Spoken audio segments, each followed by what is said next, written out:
जय हिंद दोस्तों, RJ with रास्ते में आपका स्वागत है। दोस्तों मैं आ गया हूँ एक नया वीडियो लेकर के। यह वीडियो बहुत ही जोरदार और मस्त होने वाला है।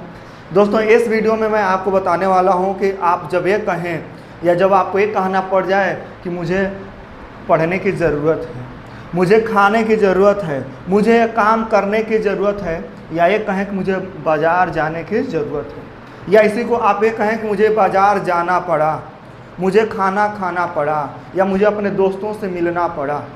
इस प्रकार के आपको सेंटेंस को, वाक्यों को जब आप अंग्रेजी में बोलना चाहोगे तो उनको आप ट्रांसलेशन कैसे करोगे, उसको आप इंग्लिश में कैसे बोलोगे, ये मैं बहुत ही सटीक तरीके से सिंपल और साधारण शब्दों में आपको बताने वाला हूँ।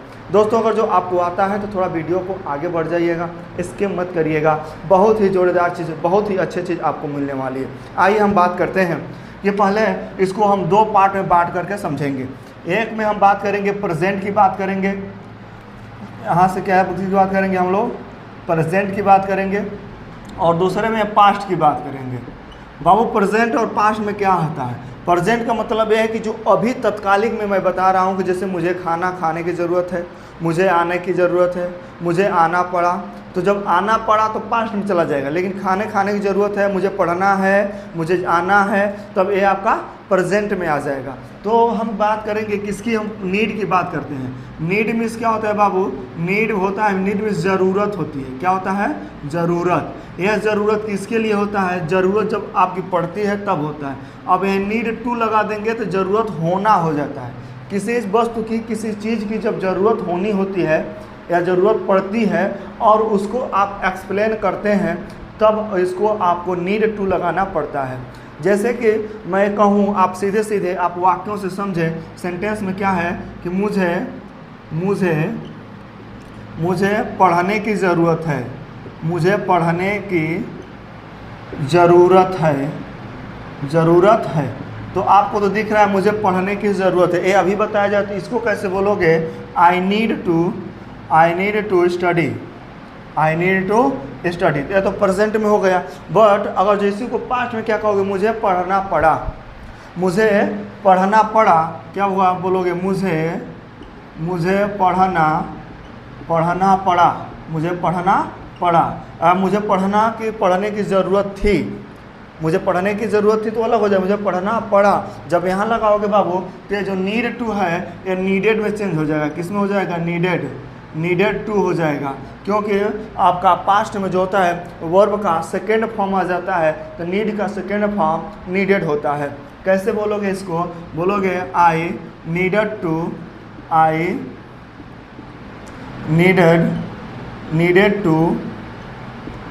Study, I needed to study, मुझे पढ़ना पड़ा। जब आप कहो कि मुझे बाज़ार जाने की ज़रूरत है, मुझे बाज़ार जाने की ज़रूरत है, मुझे बाज़ार जाने की ज़रूरत है, या मुझे बाज़ार जानी है, या बोलो मुझे बाज़ार जानी है, तो भी आप इसके ट्रांसलेट करोगे I need to go to market. But आप इसको जो पास्ट में बोलोगे कि मुझे बाज़ार जाना पड़ा, क्या कहोगे? मुझे बाज़ार जाना पड़ा, बाज़ार जाना पड़ा। तो बाबू जब मुझे बाज़ार जाना पड़ा तो इसका हो जाएगा आई नीडेड टू, यहाँ पर सेकेंड फॉर्म हो जाए needed to go to market हो जाएगा। बट थोड़ा सा अगर जो हम सब्जेक्ट को बदल दें, जैसे यू लगाएं या आपको ही लगाएं, सी लगाएं, तब आपको थोड़ा सा यहाँ पर चेंजिंग क्या हो जाता है? क्योंकि उसे पढ़ने की ज़रूरत है, उसे पढ़ने की ज़रूरत है। जब बाबू उसे पढ़ने की ज़रूरत है, जो ही है, ही मीन्स वह होता है या उसे होता है, यह सिंगुलर नंबर सब्जेक्ट है और यह प्लूरल नंबर सब्जेक्ट है। आई वी यू जो होता है वो प्लूरल नंबर में आता है। कौन कौन होता है बाबू? आई वी यू और दे, एक किसमें आते हैं बाबू? ये तो प्लूरल नंबर में सब्जेक्ट आते हैं, प्लूरल नंबर सब्जेक्ट। तो इसमें वर्ब का फर्स्ट फॉर्म ही यूज होता है, इसमें यस लगाने की ज़रूरत नहीं होती है। यस लगाते हैं तो वर्ब आपका फर्स्ट फॉर्म हो जाता है। जब फर्स्ट फॉर्म हो जाता है, और उसमें आपका फर्स्ट फॉर्म के आ जाते हैं तो ये प्लूरल है तो प्लूरल ही यूज होता है, प्लूरल ही यूज होता है। लेकिन जब आप बात करेंगे ही, सी और एनी नेम की बात करेंगे, आप एनी नेम की बात करेंगे तो वर्ब का जो फर्स्ट फॉर्म है उसमें यस या यस आप ऐड कर देते हैं तो बाबू यह हो जाता है आपका वर्ब का फर्स्ट फॉर्म हो जाता है, वो सिंगुलर नंबर हो जाता है। कौन सा हो जाता है? तो सिंगुलर। तो सिंगुलर नंबर सब्जेक्ट के साथ सिंगुलर नंबर का वर्ब लगता है और प्लूरल नंबर सब्जेक्ट के साथ बाबू प्लूरल नंबर का वर्ब लगता है। तो कोई भी वर्ब अपने आप में हमेशा प्लूरल होता है, उसको सिंगुलर बनाने के लिए यस या ईएस ऐड करके हम लिखते हैं। तो यहाँ ही मीन्स वह हो जाएगा, यह सिंगुलर नंबर है। यहाँ पर जो नीड है, नीड में बाबू यस लग जाएगा तो हो जाएगा नीड्स हो जाएगा। ही नीड्स टू क्या है? Study. He needs to study हो जाएगा। और यहाँ कहो, यही कहो उसे पढ़ना पड़ा, उसे पढ़ना पड़ा, उसे पढ़ना पड़ा। तो बाबू इसका क्या हो जाएगा ट्रांसलेशन? यह इसमें कोई चेंजिंग नहीं होने वाला है, क्योंकि पास्ट जो टेंस होता है, पास्ट इंडिफिनिट जो टेंस होता है, उसमें सिंगुलर नंबर सब्जेक्ट हो या प्लूरल नंबर सब्जेक्ट हो, दोनों के साथ सेम ही प्रक्रिया यानी कि वर्ब का सेकेंड फॉर्म दोनों के साथ लगता है, इसमें कोई चेंजिंग नहीं होता है। इसलिए इस सेंटेंस में आप देखेंगे, इस पार्ट में जो सेंटेंस देखेंगे इसमें कोई चेंजिंग होने वाला नहीं है। तो हो जाएगा यहाँ ही नीडेड टू स्टडी हो जाएगा, ही नीडेड टू स्टडी हो जाएगा। अगर जो मैं इसका बात कहूँ कि उसे खाना बनाने की ज़रूरत है, उसे खाना पकाने की ज़रूरत है, या उसे खाना पकाना है या खाना पकाने की ज़रूरत है, दोनों हो सकता है। बट मैं आपको समझने के लिए ज़रूरत लिख देता हूँ, सही रहेगा। उसे खाना पकाने की ज़रूरत है। अब यह खाना कौन पकाएगा? मान लीजिए पुरुष भी हो सकता है और फीमेल स्त्री भी हो सकती है, लेकिन यहाँ सेंटेंस में सी लगा करके हम बात करेंगे तो सी के साथ भी आप एक सेंटेंस समझ लें तो हो जाएगा सी नीड्स टू। अब खाना पकाना होता है कुक फूड हो जाएगा, क्या हो जाएगा? Cook food. She needs to cook food.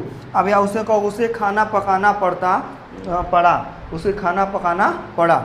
जब उसे खाना पकाना पड़ा तब तो आप वहाँ का यूज़ करेंगे बाबू, तब आप यही यूज़ करेंगे कि सी नीडेड टू कुक फूड। अगर जो आप इसका नेगेटिव कैसे बनाएंगे, आइए हम इसका नेगेटिव सेंटेंस बनाते हैं। देखिए कैसा इसका नेगेटिव कैसे बनने वाला है। तो इसको बनाते हैं नेगेटिव सेंटेंस। अभी तक हमने पॉजिटिव सेंटेंस देख रहा था, अब हम लोग आ जाएंगे नेगेटिव सेंटेंस में। नेगेटिव सेंटेंस में आपको पता होगा बाबू कि पास्ट इंडिफिनिट टेंस और प्रेजेंट इंडिफिनिट टेंस का जब नेगेटिव सेंटेंस बनाते हैं तो इसका एक स्ट्रक्चर यह होता है कि जब प्रेजेंट इंडिफिनिट टेंस में नेगेटिव होता है तो सिंगुलर नंबर सब्जेक्ट के साथ आप क्या लगाते हैं? डज नॉट का यूज़ करते हैं। और जब प्लूरल नंबर सब्जेक्ट होता है इसके साथ आप डू नॉट का यूज़ करते हैं और वर्ब का फर्स्ट फॉर्म होता है। जब पास्ट बाबू टेंस होता है तो अब आप सिंगुलर नंबर सब्जेक्ट हो या प्लूरल नंबर सब्जेक्ट हो, दोनों के साथ आप क्या लगाते हैं? डिड नॉट का यूज़ करते हैं और वर्ब का फर्स्ट फॉर्म यूज़ करते हैं। ये आपका एक छोटा सा फार्मूला है, इसको आपको ध्यान में रखना पड़ेगा, तभी आप आगे का सेंटेंस अच्छी तरह से बना पाएंगे, नहीं तो आप हमेशा मिस्टेक करेंगे सेंटेंस बनाने के लिए। एक ग्रामर के तौर पर, व्याकरणिक तौर पर भी आपको गलत माना जाएगा अगर जो ये चीज़ आपको नहीं आता है तो आप लिख लें, अच्छी चीज़ होगी। आइए हम इसका बता दें क्या है कि मुझे पढ़ने की ज़रूरत नहीं है, मुझे पढ़ने की ज़रूरत नहीं है। आप देख लो बाबू, मुझे पढ़ने की ज़रूरत नहीं है। जब मुझे पढ़ने की ज़रूरत नहीं है तो नेगेटिव सेंटेंस हो गया। अब नेगेटिव सेंटेंस हो गया तो आप इसको ट्रांसलेट करने के लिए आप क्या है? मुझे मतलब आई कौन सा है? सब्जेक्ट है, प्लूरल नंबर सब्जेक्ट है, तो प्लूरल नंबर के साथ क्या लगाओगे? डू नॉट लगाओगे। क्या लगाओगे? Do not. तो क्या हो जाएगा? I do not need to study, I do not need to study. या आप डू नॉट को शॉर्ट फॉर्म में बोलना चाहें तो आप डोंट बोल सकते हैं। क्या बोल सकते हैं? डोंट, DO या ना ऐसे लगा करके T, I don't need to study, I don't need to study. अगर जो आप पास्ट में इसको कैसे बोलेंगे, इसको ट्रांसलेट कैसे करेंगे तो हो जाएगा मुझे पढ़ने की ज़रूरत नहीं पड़ी। क्या बोलोगे?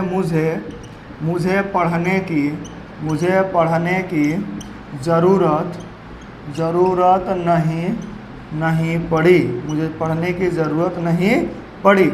तो इसका आप ट्रांसलेशन कैसे करोगे? मुझे बाबू यही है, आई है, और आपको सिंगुलर नंबर सब्जेक्ट हो या प्लूरल नंबर सब्जेक्ट हो, दोनों के साथ डिड ही लगेगा, तो आपको कुछ समझना ही नहीं है, डायरेक्ट बोल देना है I didn't, I did not. Did not को आप जानते हो शॉर्ट फॉर्म में डिडंट बोलते हैं, तो क्या बोलते हैं? डिडंट। तो आइए इसको लिख लेते हैं, didn't, didn't, didn't, I didn't need to, I didn't need to study, I didn't need to study। आप देख लीजिए, didn't बोल दिया, आप didn't आपको समझना चाहिए कि I did not इसको पढ़ा जाता है पूरा। आ जाइए, ये कहें कि उसे वहाँ जाने की ज़रूरत नहीं है, उसे वहाँ जाने की ज़रूरत नहीं है। या ये कह दें कि उसे उसे जाने की आवश्यकता नहीं पड़ी, उसे वहाँ जाने की आवश्यकता नहीं पड़ी। तभी बोल सकते हैं कि उसे, तो हो जाएगा ही डज। अब यहाँ पर देखो ही हो गया, जब ही हो गया तो ये सिंगुलर नंबर सब्जेक्ट हो गया। जब सिंगुलर नंबर सब्जेक्ट हो गया तो इसके साथ आप क्या लगाओगे? Singular number does not. क्या लगाओगे? Does not. जब प्लूरल नंबर है तो डू नॉट, तो यहाँ पर लगाओगे he doesn't, he does not. Babu does not को शॉर्ट फॉर्म में डजंट बोलते हैं। यहाँ ओ जो होता है बाबू यहाँ पर आपका डिसअपेयर हो जाता है, तो यहाँ नॉट लगाते हैं doesn't. He doesn't need to, he doesn't need to go there, he doesn't need to कहाँ जाने की? गो, वहाँ के लिए हो जाए go there, he doesn't need to go there. अब इसका अगर जो पास्ट में आप बदलोगे तो क्या कहोगे? उसे वहाँ जाने की आवश्यकता नहीं पड़ी। क्या बोलोगे? उसे वहाँ जाने की आवश्यकता नहीं पड़ी। बाबू अगर जो समझ में नहीं आ रहा हो तो कमेंट करिए, और कमेंट करिए, बताइए। मैं इसके और भी सिंपल और ऐसे से आपको बड़े और हार्ड और डबल सब आप चाहते हैं सेंटेंस बनाने के लिए, बड़े बड़े सेंटेंस 2 या 3 लाइन, तो मैं वो भी लेकर आऊँगा। लेकिन ये अभी इस लेवल का फर्स्ट वीडियो है, इसलिए मैं बेसिक बना रहा हूँ और आसानी और इजीली तरीके से मैं चल रहा हूँ, ताकि आपको समझते हैं। आप अगर नोट्स बनाते चलें तो आपको रिवाइज करने में काफ़ी अच्छा होगा, समय भी कम लगेगा। अगर जो आपको ऐसे समझ में आ जा रहा है तब भी ठीक है। आइए इसको हम ट्रांसलेट करते हैं। क्या होगा? उसे वहाँ जाने की आवश्यकता नहीं पड़ी, तो हो जाएगा he didn't need to go there. दोस्तों, आप वीडियो थोड़ा लंबा हो जाएगा, इसके बाद से इसका दूसरा एपिसोड हम दूसरे वीडियो में लेकर आएंगे। यह वीडियो आपको सहयोग, आपको हेल्पफुल लगा हो, आप इसे कुछ सीखने को मिला हो, तो मेरे वीडियो को आप शेयर करें, लाइक करें। अगर जो वीडियो को पहली बार देख रहे हो तो सब्सक्राइब मेरे चैनल को जरूर करें। बहुत बहुत धन्यवाद।